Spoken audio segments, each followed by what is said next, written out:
Hello and welcome back, and I'm here with this update for you, my Harry and Meghan fans. So, we all know that a while ago, Prince Harry was spotted with James Corden, going around, and we were expecting the interview, and it dropped. So I'm going to give you a summary here, and I will link to the video where you will see Prince Harry and James having such a cordial talk together, and it was so good. What a great interview. I had to thumbs up that video. It was so good. So Bazaar here really summarizes it so well. And I'll also give you my thoughts. So it says, as a fairly new member of the Los Angeles community, there is still much of the city that Prince Harry is yet to see. So when James Corden invited him onto a Thursday episode of The Late Late Show, there was only one thing on Corden's mind for the pair to do: an open-top tour bus. For the Duke of Sussex, the experience was a first, and Harry admitted to host and friend Corden that he was not really allowed to sightsee in this way when living in the UK. Yeah, by the way, I love that part during the interview, how he pointed out that he doesn't get to sightsee and he had never been on an open-top bus, so I'm sure he was so excited. So the article goes on to say, but as Corden made sure the prince felt at home, he served him tea and crumpets naturally. That's tongue-in-cheek. It didn't take long for the conversation to turn to more pressing issues, including the Sussexes' decision to step away from their royal roles last year. So that was a very interesting segment, and this article does jump about quite a bit. In between that, there was a point when Corden served Prince Harry that cup of tea, that I think the bus braked, something happened, and the entire tray just went right on Harry, and he took it so nicely, made it so lighthearted. He wasn't, upset about it at all. They just had such a great laugh, and Corden admitted, what was he thinking bringing such dainty cutlery on top of an open top bus? With the traffic in LA. So that was a funny moment.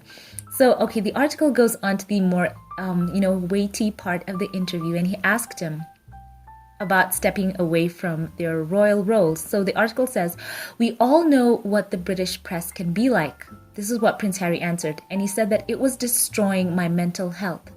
This is toxic, he said during the 17-minute segment. So I did what any husband and father would do.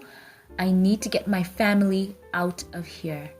Referring to the Queen's decision to refuse the couple a hybrid part-time working model, he added, but we never walked away. As far as I'm concerned, what decisions are made on that side, I will never walk away. I will always be contributing. My life is public service, so wherever I am in the world, it's going to be the same thing. Harry added that he was trying to bring some compassion and trying to make people happy, and to try to change the world in any small way we can. So the TV appearance, the interview goes on to say that, the article goes on to say rather that the TV appearance, which was filmed earlier this month, was the Duke's first interview since moving to the US, and saw the pair discuss some lighter topics, including whether Harry watches The Crown. By the way, he does. They don't pretend to be news, he said. It's fictional. But it's based loosely on the truth, he said. Of course, it's not strictly accurate, but it does give you a rough idea about what that lifestyle, the pressures of putting duty and service above family and everything else, what can come from that. So it's interesting. He says that he prefers the Crown's take on, his family more than the media, because he says that they tend to speak on their family as an authority, and whatever they say, they'd like to put it forth as the truth. He says he actually prefers The Crown because people can kind of extrapolate that is kind of fiction. So that is interesting. He does watch The Crown, and people did point out that the last season was quite a season, especially since it dealt so much with his mom. So what an interesting thought that is. Oh, I would really like to pick his brain and know what he thinks about all the portrayals, especially his mom and how she was so well loved, and how that impacted her own relationship and her finally choosing to step away as well. So that. So he went on to say, I'm way more comfortable with the crown than I am seeing the stories written about my family or my wife or myself, because it's the difference between fiction, take it how you will, but this is being reported on as fact because you're supposedly news. I have a real issue with that. The prince also opened up about wife Meghan, the Duchess of Sussex, and how he knew she was the one by their second date. It wasn't so much where we went, but the fact we hit it off with each other, he said, and we were just so comfortable in each other's company. Dating me or any member of the royal family is kind of flipped upside down, he said. All the dates become dinners or watching the TV or chatting at home. He added that the pair who got engaged just over a year after meeting were able to spend an enormous time getting to know each other without other distractions, saying it was an amazing thing. We went from 0 to 60 in the first 2 months. Wow. So, he was smitten and he still is.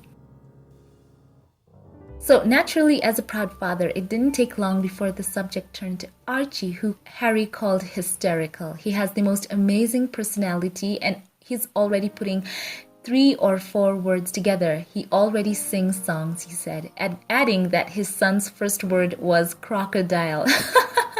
Not daddy. That is so funny. So, Archie must be very smart. So he talked about Zoom calls with the Queen and Prince Philip, who he added, I found so funny. He said that, he doesn't, come out of the Zoom calls in the right way. He just physically puts the laptops down, and that was so funny.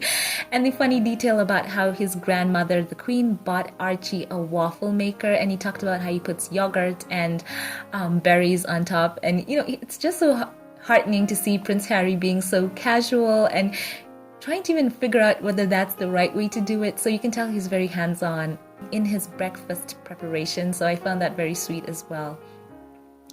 So elsewhere in the show, James Corden and Prince Harry, before they went on a LA Spartan race obstacle course, he took him to the Fresh Prince of Bel-Air mansion. And, they both had a little riff on, how the song goes, in Westville, da-da-da-da, on and on. And Prince Harry seemed to be a fan of the show. He actually took a bathroom break in the mansion, so that was funny as well. And there was Corden pressuring Harry to buy the home because he would be like, I'm the prince who lives in the Fresh Prince house. So that was funny. They called Meghan as well. And funny, guys, when he was signing off from calling Meghan on the video call, he called her love. You know how sometimes British people can say that. And I saw Harry do like, what? Did you just call my wife by love? So that was a funny aside. So that was so cool. And then they went on to the LA obstacle course, which Prince Harry absolutely crushed. He did so great, and he was so encouraging to Corden. You can tell Prince Harry really loved his time in the military because everything that he had to do, whether it was getting down in the mud, climbing over obstacles, he did it with so much, he was just happy to do it. He did it with all his heart and soul, and he had such a great time. So Prince Harry is so fit. Meghan has a great guy right there. So, by the way, guys, it's funny how Duchess Meghan called him Has, and Corden was like, is that what we're calling you now? And he said, no, you're not my wife. So guys, if you want to see the article, or rather the video, I will link it in the pinned comment. Please go over there and watch it. It was so good to see Harry so open, and the interview just flew by. It was a 17-minute segment, but it was over before you could even blink. So much fun. So guys, this is my quick update on that. Share your thoughts with me in the comments section below. Thank you all for watching. Thank you to my Patreon supporters. Thank you for choosing to support my channel. I love you all so much. And a special shout out to one of my Patreon supporters. Thank you to Aminata Ja. Thank you for choosing to support my channel. I love you so very much, and I appreciate you all for choosing to come along with me on this journey. Thank you from the bottom of my heart. To those of you who like, comment, share these videos, and subscribe, I would like to say a heartfelt thank you as well. Have a great day. Once again, leave your thoughts below and keep you here for more updates, and I will catch you in the next one. Have a blessed one.